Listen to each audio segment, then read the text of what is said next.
English బడి official. ఈ వీడియోలో మనము గతానికి సంబంధించినటువంటి అంశాలను గురించి మాట్లాడటము, అలాగే గతంలో ఒక సమయానికి ఒక పని జరుగుతూ ఉంది అని ఇంగ్లీష్లో ఎలా చెప్పాలో మనం ఈ వీడియోలో నేర్చుకుంటాం. నేను అయితే ఉంటిని అని చెప్పాలి, మేము అయితే ఉంటిమి, మీరు అయితే ఉంటిరి, అతడు అయితే ఉండెను లేదా ఉండేవాడు,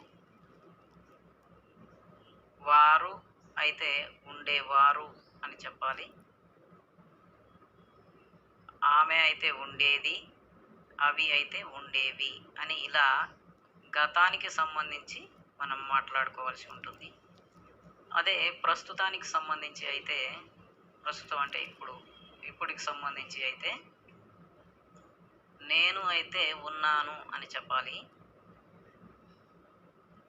మేము అయితే ఉన్నాము, మీరు అయితే ఉన్నారు, అవి అయితే ఉన్నవి, అతడు అయితే ఉన్నాడు అని చెప్పాలి, ఆమె అయితే ఉన్నది. ఈ విధంగా మాట్లాడుకోవాల్సి ఉంటుంది. గతానికి సంబంధించి వర్స్ కానీ వర్ కానీ ఈ వర్డ్స్ని ఉపయోగించి చెప్పాలి. ప్రస్తుతానికి సంబంధించి మనం మాట్లాడేటప్పుడు యామ్ కానీ ఈస్ కానీ ఆర్ కానీ ఈ వర్డ్స్ని ఉపయోగించి చెప్పాలి. Okay, was were am is are ఇవి బీ ఫార్మ్స్ అంటాం, హెల్పింగ్ వర్బ్స్ అని అంటాం. ఇప్పుడు వీటి గురించి మనం క్లియర్గా తెలుసుకుందాం. వర్స్ వర్ ఇవి బీ ఫార్మ్స్, పాస్ట్కి సంబంధించినటువంటి బీ ఫార్మ్స్, మెయిన్ వర్బ్స్గా కూడా ఉపయోగపడతాయి. యామ్ ఈజ్ ఆర్ ఇవేమో ప్రజెంట్ సిచ్యువేషన్స్కి చెప్పేటప్పుడు ఉపయోగించేటటువంటి హెల్పింగ్ వర్బ్స్ లేదా బీ ఫార్మ్స్, మెయిన్ వర్బ్స్గా కూడా ఉపయోగించవచ్చు. పాస్ట్ సిచ్యువేషన్స్ లేదా ఈవెంట్స్ అని చెప్పవచ్చు, లేదా స్టేటస్ అని కూడా చెప్పవచ్చు. స్టేటస్ అంటే పాస్ట్లో కానీ ప్రజెంట్లో కానీ ఎలా ఉన్నామో చెప్పే అంశం స్టేటస్. ఓకే, చూడండి వీటిని, ఇది ఎలా ఉన్నాం ఎప్పుడంటే పాస్ట్లో ఎలా ఉన్నాం, పాస్ట్లో ఎక్కడ ఉన్నాం అనే అంశాలను మాట్లాడాల్సి ఉంటుంది. ఈ వాజ్ వర్ అనేటటువంటి వాటిని ఉపయోగించి పాస్ట్లో ఎలా ఉన్నాం, పాస్ట్లో ఎక్కడ ఉన్నాం అనేటటువంటి అంశాలను మనము ఈ వాజ్ వర్లను ఉపయోగించి పాజిటివ్లో కానీ నెగిటివ్లో కానీ మాట్లాడవచ్చు. వీటిని పాస్ట్ సిచ్యువేషన్స్ లేదా ఈవెంట్స్ లేదా స్టేటస్ అని చెప్పుకోవచ్చు. ఎగ్జాంపుల్గా చూడండి, I was sick last Sunday. Last అంటే గత ఆదివారం నేను సిక్ అయి ఉంటిని అని అర్థం, లేదా సిక్ అయి తిని అని కూడా చెప్పవచ్చు. వాజ్ అంటే ఉంటిని కదా, ఐ వాజ్ అంటే నేను ఉంటిని, లాస్ట్ సండే నేను సిక్ అయి ఉంటిని, ఇది గతానికి సంబంధించి. ఎప్పుడు అని అంటే లాస్ట్ సండే, పోయిన వారం. ఓకే, మరొక example, I was in the hospital last Sunday. I was in the hospital last Sunday. పోయిన ఆదివారము నేను హాస్పిటల్లో ఉంటిని. వాజ్ అంటే ఉంటిని, గతానికి సంబంధించి కాబట్టి ఉంటిని అని చెప్తున్నాం. ఇప్పుడైతే ఉన్నాను అని చెప్పాలి. I was in the hospital last Sunday. గత ఆదివారం నేను హాస్పిటల్లో ఉంటిని. She was angry with her mother. She was angry with her mother. ఆమె వాళ్ళ అమ్మతో కోపంగా ఉంది. ఎప్పుడు అని అంటే మనం టైం చెప్పలేదు కానీ చెప్పవచ్చు, ఎస్టర్డే అని చెప్పవచ్చు. He was the principal 2 years ago. He was the principal 2 years ago. 2 సంవత్సరాల క్రితం, ఇది పాస్ట్ ఎక్స్ప్రెషన్. 2 సంవత్సరాల క్రితం అతను ప్రిన్సిపల్గా ఉండేను.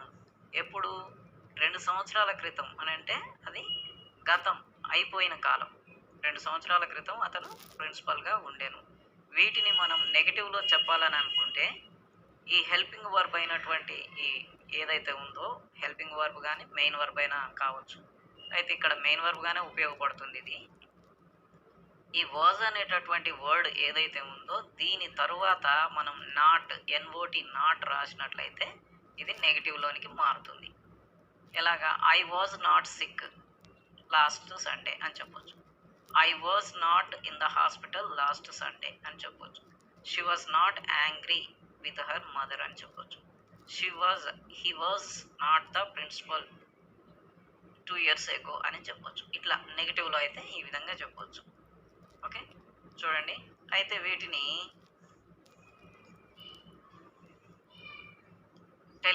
టెల్లింగ్ అంటే చెప్పడం.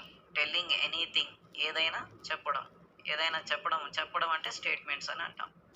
ఏదైనా చెప్పడానికి కానీ, గతంలో ఉన్నటువంటి అంశాలను ఏదైనా చెప్పడానికి కానీ, లేదా క్వశ్చన్ చేయడానికి అంటే ఆస్కింగ్ అంటే క్వశ్చన్ చేయడం, అడగడం.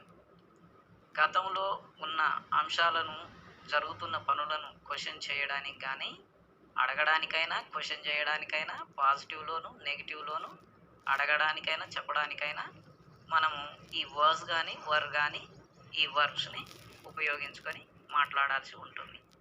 అయితే ఇప్పుడు మనం పాస్ట్ గురించి తెలుసుకున్నాం కదా, వాజ్ వర్ల గురించి.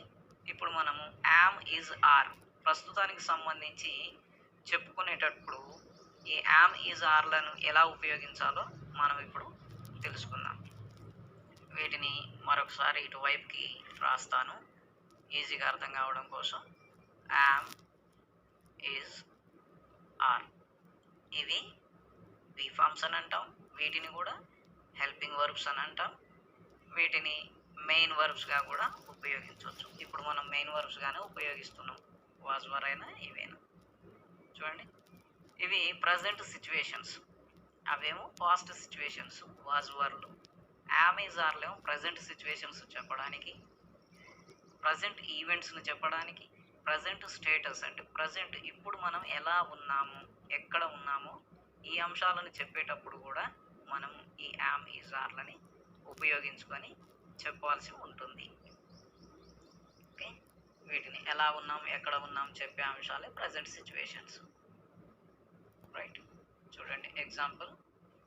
అక్కడ మనం ఐ వాజ్ అని చెప్పాం కదా, గతం కాబట్టి. ఇక్కడ ఇది ప్రస్తుతం కాబట్టి ఐ యామ్ అని చెప్పాలి. ఐఎమ్ హ్యాపీ నౌ, నేను ఇప్పుడు హ్యాపీగా ఉన్నాను అని అర్థం. ఇప్పుడు కాబట్టి ఉన్నాను అని అంటున్నాం, యామ్ తీసుకుంటాం దానికి కూడా. షీ ఈజ్ హ్యాపీ నౌ, ఆమె ఇప్పుడు సంతోషంగా ఉంది. షీ ఈజ్ ఓకే, అక్కడనే వాజ్ చెప్పినాం ఉండేను అని చెప్పడానికి, ఇక్కడనే ఉన్నది అని చెప్పడానికి ఈజ్ చెప్తున్నాం. He is the head master, అతను ఇప్పుడు హెడ్ మాస్టర్ అని అర్థం. ఇక్కడ మనం ఒక అంశం గుర్తుపెట్టుకుందాం. వాజ్ అని చెప్పినప్పుడు టైం చెప్పినా చెప్పకపోయినా అది గతంది అని అర్థం చేసుకోవాలి. ఇక్కడ ఈజ్ అని చెప్పినప్పుడు టైం చెప్పినా చెప్పకపోయినా ఇది ప్రజెంట్ సిచ్యువేషన్, ఇప్పుడుది అని అర్థం చేసుకోవాలి. ఓకే, ఇక్కడ దే అంటే ప్లూరల్ కాబట్టి ఆర్ వచ్చింది. They are in the market, వాళ్ళు మార్కెట్లో ఉన్నారు. ఎప్పుడు మార్కెట్లో ఉన్నారు?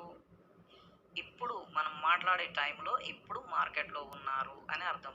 నిన్న మొన్న కాదు. నిన్న మొన్న అని చెప్తే అది మళ్ళీ వాజ్ వర్లు చెప్పాల్సి ఉంటుంది, గతానికి సంబంధించి అవుతుంది కాబట్టి. ఇక్కడ మనం దే ఆర్ అని చెప్పినాం కాబట్టి ఇది ఇప్పుడు వాళ్ళు మార్కెట్లో ఉన్నారు అని అర్థం. వాళ్ళు ఒకప్పుడు మార్కెట్లో ఉన్నారు అంటే వర్ అని చెప్పొచ్చు. ఓకే, అర్థమవుతుందా? ఇక్కడ దే ఆర్ అంటే ఇప్పుడు అని అర్థం, దే వర్ అంటే వాళ్ళు ఒకప్పుడు అని అర్థం. ఓకే, కన్ఫ్యూజ్ కావద్దు. అయితే ఇక్కడ చెప్పడానికి కానీ అంటే ఇంతకుముందు చెప్పినట్టుగా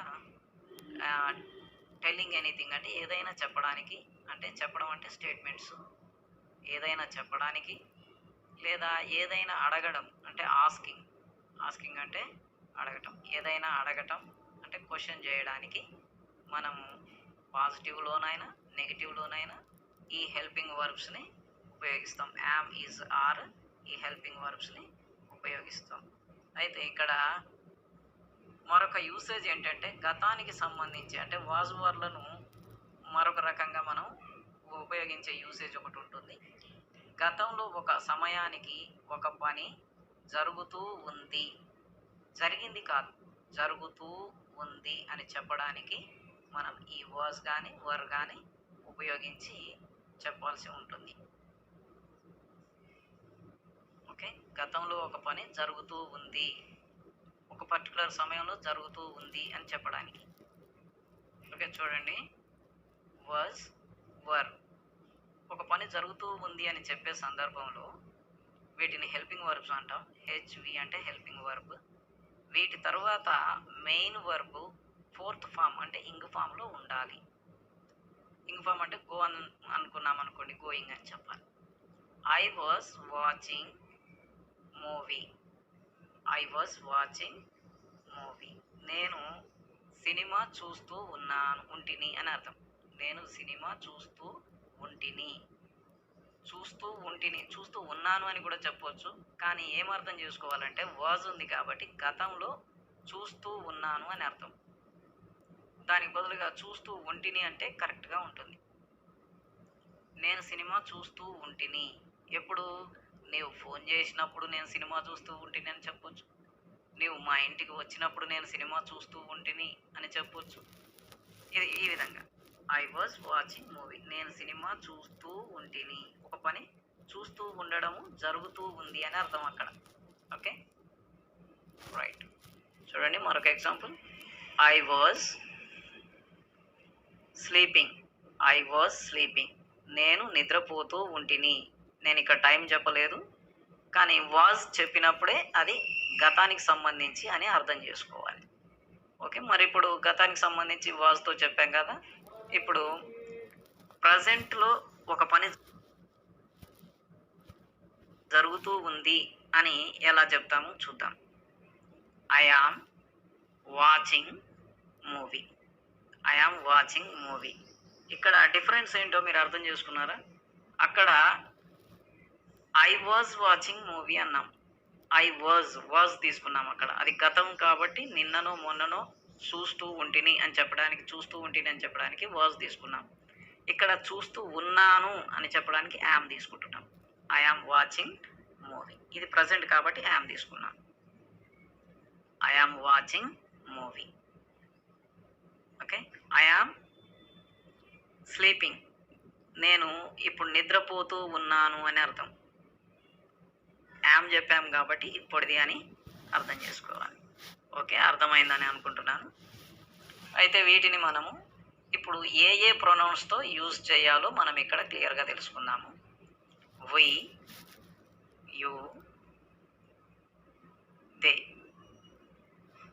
ఈ మూడు ప్రొనౌన్స్ వ్యక్తుల్ని తెలియజేసేటటువంటి ప్రొనౌన్స్ ఉన్నాయి కదా, 7. అందులో ఇవి 3. ఈ మూడు ప్రొనౌన్స్ ప్లూరల్స్ కాబట్టి, బహువచనాలు కాబట్టి, బహువచనానికి సంబంధించినటువంటి హెల్పింగ్ వర్బే మనం ఇక్కడ తీసుకుంటాం. వర్. వాజ్ అంటే ఏకవచనం, వర్ అనేది బహువచనం. వర్. అదే ప్రజెంట్కి సంబంధించినటువంటి అంశాలను చెప్పేటప్పుడు వై, యు, దే. ఇవే మూడు ప్రొనౌన్స్కి ఇక్కడైతే ఆర్ తీసుకోవాలి. గతానికి సంబంధించి పాస్ట్లో అయితే వర్, ప్రజెంట్ సిచ్యువేషన్స్ చెప్పేటప్పుడు ఆర్ తీసుకోవాలి, ఆర్ చెప్పాలి. A R E, are. ఓకే, అట్లాగే ఇంకా మిగతా ప్రొనౌన్స్ ఉన్నాయి కదా, ఐ, హీ, షీ, ఇట్, ఏదైనా సింగులర్ నేమ్, ఏదైనా ఒక పేరు. వీటికి ఈ వర్డ్స్కి నేమ్ బ్రాకెట్లో పెట్టాను, ఇట్ అన్న నేమ్గా తీసుకోవచ్చు. కాబట్టి I was, he was, she was అని సింగులర్ వర్బ్ మాత్రమే తీసుకోవాలి. I was, he was, she was, ఇలాగా. రఘు వాజ్, ఈ విధంగా. ప్రజెంట్లో చెప్పేటప్పుడు, ప్రజెంట్ సిచ్యువేషన్స్ చెప్పేటప్పుడు మాత్రం ఐకి యామ్ మాత్రమే తీసుకోవాలి. AM, am. ఐకి మాత్రమే యామ్ వస్తుంది. ఓకే, యామ్ అన్నిటితో రాదు, ఐతో మాత్రమే వస్తుంది. ఓకే, మిగతా he, she, it, any singular name, ఏదైనా ఒక సింగులర్ నేమ్. వీటికేమో ఈజ్తో చెప్పాలి, ప్రజెంట్ సిచ్యువేషన్స్ కాబట్టి. He is, she is, it is అని ఈజ్తో మాత్రమే చెప్పాలి. అర్థమైంది అనుకుంటున్నాను. ఓకే, ఈ విధంగా